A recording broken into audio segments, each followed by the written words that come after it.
Bienvenue à cette vidéo trimestrielle sur Personal Portfolio. Comme chaque trimestre, nous allons examiner ensemble ce qui s'est passé ces 3 derniers mois sur les marchés financiers, ainsi que les implications de ces développements pour les compartiments Personal Portfolio White, Yellow et Orange. Les 3 compartiments Personal Portfolio sont des fonds de fonds qui investissent essentiellement dans un portefeuille diversifié de fonds d'actions internationales, d'obligations et d'instruments de marché monétaire. Chaque profil le fait selon des pondérations spécifiques. En position neutre, les pondérations des obligations, des actions et des valeurs immobilières sont de respectivement 70%, 25% et 5% pour le compartiment Personal Portfolio White. Pour Personal Portfolio Yellow, les pondérations sont de 40% d'obligations, 55% d'actions mondiales et 5% de valeurs immobilières. Et pour Personal Portfolio Orange, les pourcentages sont de respectivement 20%, 70% et 10%.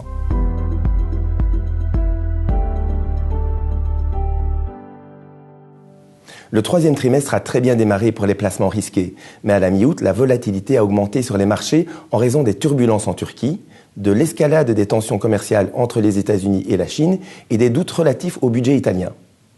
Durant le trimestre, les résultats des entreprises ont clairement soutenu les marchés d'actions, surtout aux États-Unis et au Japon. Sur le plan économique, l'économie mondiale semble se stabiliser à un niveau sain. L'économie américaine tourne à plein régime. La croissance a quelque peu décéléré dans la zone euro et au Japon au cours des trimestres écoulés, mais les doutes relatifs à l'avenir ont légèrement diminué.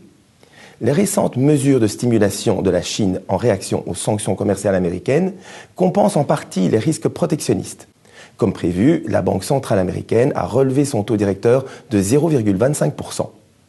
Dans la zone euro, le président de la BCE, Mario Draghi, a surpris les investisseurs en déclarant que l'inflation sous-jacente accélérait relativement fortement, même s'il a confirmé, dans le même temps, que le taux directeur resterait inchangé jusqu'après l'été 2019. Dans ce contexte, les actions mondiales ont gagné près de 5% en euros.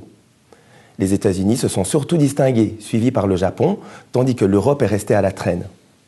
L'immobilier est le seul secteur qui n'est pas parvenu à afficher un résultat positif en euros au 3e trimestre.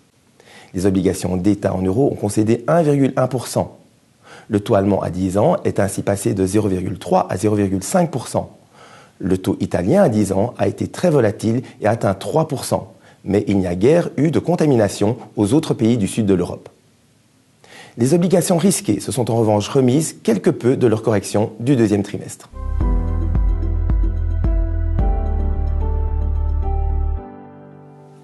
Voyons maintenant les implications de ce contexte pour les compartiments Personal Portfolio White, Yellow et Orange. Ils ont entamé le trimestre avec une légère surpondération des actions et des valeurs immobilières et une légère sous-pondération des obligations d'État et des obligations risquées.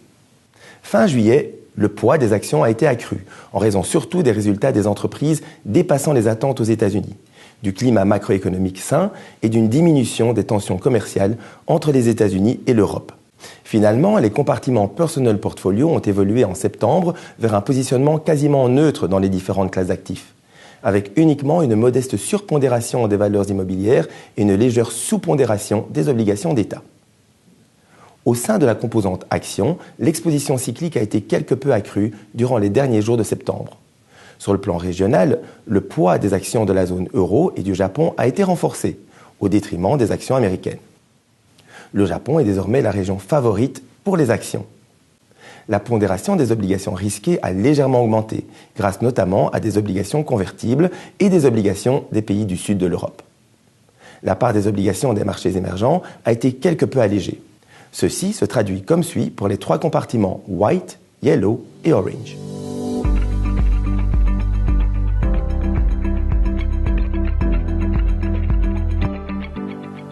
En dépit des turbulences accrues sur les marchés, les 3 compartiments Personal Portfolio peuvent se targuer de rendements positifs au 3e trimestre.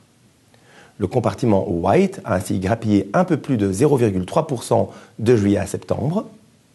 Le compartiment Yellow a gagné 1,9% et le compartiment Orange a progressé de 2,6%. Examinons ces performances plus en détail. La répartition tactique entre les différentes classes d'actifs a été clairement rémunératrice au cours du trimestre écoulé. La décision de préférer les actions aux obligations d'État a été payante. La préférence pour l'immobilier a en revanche pesé quelque peu sur le résultat. Le portefeuille d'actions a largement gagné du terrain, mais est resté à la traîne par rapport à l'ensemble du marché des actions. La décision de supporter les actions américaines pendant une grande partie du trimestre s'est avérée judicieuse. La position en actions japonaises a cependant été augmentée un peu trop tard. La sélection des fonds a également été légèrement pénalisante.